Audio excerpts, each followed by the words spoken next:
Hello guys, this is Ravi. In today's lecture, I am going to discuss a topic named as directional coupler. So, what is a directional coupler? Directional coupler is a passive microwave component used for power division. Basically, directional couplers are built in waveguide assemblies used to sample a small amount of microwave power for the measurement purposes, and it can be either unidirectional or bidirectional. So it consists of basically four ports, and it has primary waveguide, and this is your secondary waveguide. When all these ports are terminated with the characteristic impedance, there is a free transmission of power without any reflection between 1 and 2. And also, when all these ports are terminated with the characteristic impedance, there is a no transmission of power between 1 and 3 and between 2 and 4. This is because there is a no coupling exists between these two pair of ports, and the degree of coupling between port 1 and port 4 and coupling between port 2 and port 3, it basically depends on the structure of the coupler. The symbol of coupler has been shown in the figure. This figure we can see in different books. Here, port 1 is the input, port 2 is the through port, port 3 is the isolation port, and port 4 is the coupled port. Here, the characteristic of directional coupler can be expressed in terms of coupling factor and its directivity.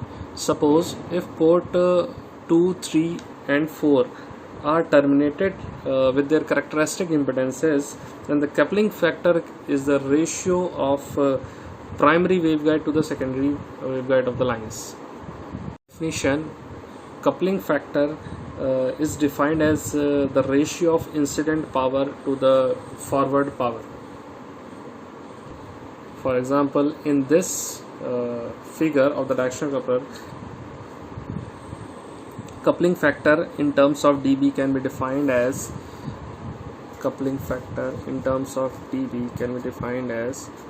10 log of P1 upon P4.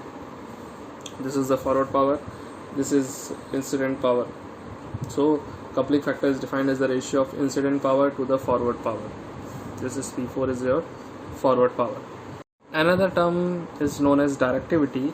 So directivity is measure of how well the primary waveguide is coupled to the specific port of the secondary waveguide, and it is given as the ratio of forward power upon backward power. In this given circuit, forward power is the P4 and the backward power is this P3. So if we have to represent directivity in terms of dB, then directivity can be given by D is equals to 10 log of P4 upon P3. This is in terms of the dB, P4 by P3. Another term in this directional coupler is the isolation losses. Basically, isolation loss is defined as a ratio of incident power to the backward power. It basically describes the directive property of the directional coupler. So in this isolation, if we have to represent isolation loss as dB, then it can be represented by, it is a ratio of incident power to the backward power. So in this, incident power is at port 1 and the backward power is port 3. So isolation in dB can be represented as I is equals to 10 log of incident means P1 upon P3. So isolation in dB is equals to coupling factor plus directivity. Another term is also important in this topic, named as insertion loss. Insertion loss is the ratio of power at the port 1 to the power at the port 2. So if we have to represent insertion loss in dB, and it can be represented by, it is the ratio of P1 upon P2. So this is, it is represented by L it is the way, if we have to represent in dB, then it is 10 loss of P1 upon P2. It is known as insertion loss. So we have gone through all this: coupling factor, directivity, isolation loss, insertion loss. Coupling factor, it is the ratio of P1 in upon P4. Directivity is the ratio of P4 upon P3. Isolation loss, P1 by P3. In dB it is represented by 10 log of P1 by P3, and insertion loss P1 by P2. So one more point I have to discuss. For any circuit, the power received at this isolation port should be 0. The power received at this isolation port, this is isolation port, this is input port, this is through port, this is called coupled port, and this is isolation port. Ideally, there zero power detected at this port when we have given input at port 1. So in the formula of directivity, I have shown that directivity is the ratio of P4 upon P3. So ideally P3 should be 0. So anything which is 1 by 0 is equals to infinite. So ideally the directivity of an directional coupler is infinite. Ideally directivity of an directional coupler is infinite. In the next task, we have to derive a scattering matrix for this directional coupler. It consists of basically 4 ports. 4 ports means the scattering matrix formed for this directional coupler is of the order of 4 cross 4.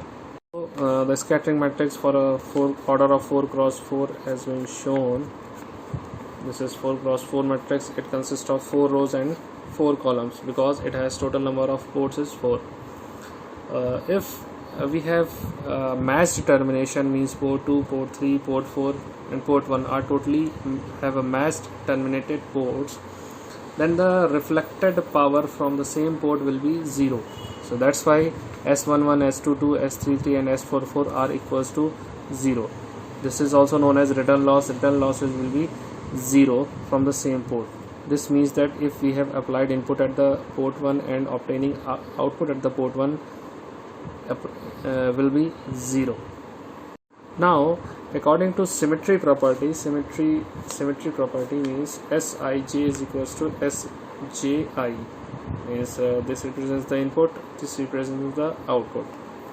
When I is not is equals to j for this condition, then we can say that S12 is equals to S21, S31 is equals to S13, S32 is equals to S23, S24 is equals to S42, S34 is equals to S43, S14 is equals to S41. So we can write this equation by using this symmetry property. Next, in this directional coupler, we have seen that port 2 and port 3 are perfectly isolated. Port 2 and port 4, first is port 1 and port 3. This is port 1 and port 3. These are completely isolated, and port 2 and port 4 are completely isolated. So we can say that any input provided at port 1 will not received at port 3. That's why its value is 0. That's why S31 is equals to 0. Similarly S13 is also equals to 0, because we have seen this from this symmetry property. Similarly port 2 and port 4 are perfectly isolated. So we can say that if we have applied any input at the port 2, we cannot receive any power at the port 4. That's why we can say that S42 is equals to 0. S42 means we have applied input at the 2 and taking output at the 4, its value is 0. According to symmetry property, we have seen that S42 is equals to S24, or it can be also taken as it is perfectly isolated, so that's why its value is 0. Now I have assigned the equation number, this whole is 3, and by using this isolated property I have given this equation number 4, and by putting all these values in our scattering matrix equation. This is our scattering matrix. This is first equation. and this is second equation. So I am putting all these values in this equation number first. So after putting this values, we got this diagonal term 0, then this S13 term, S24 term, S31, S23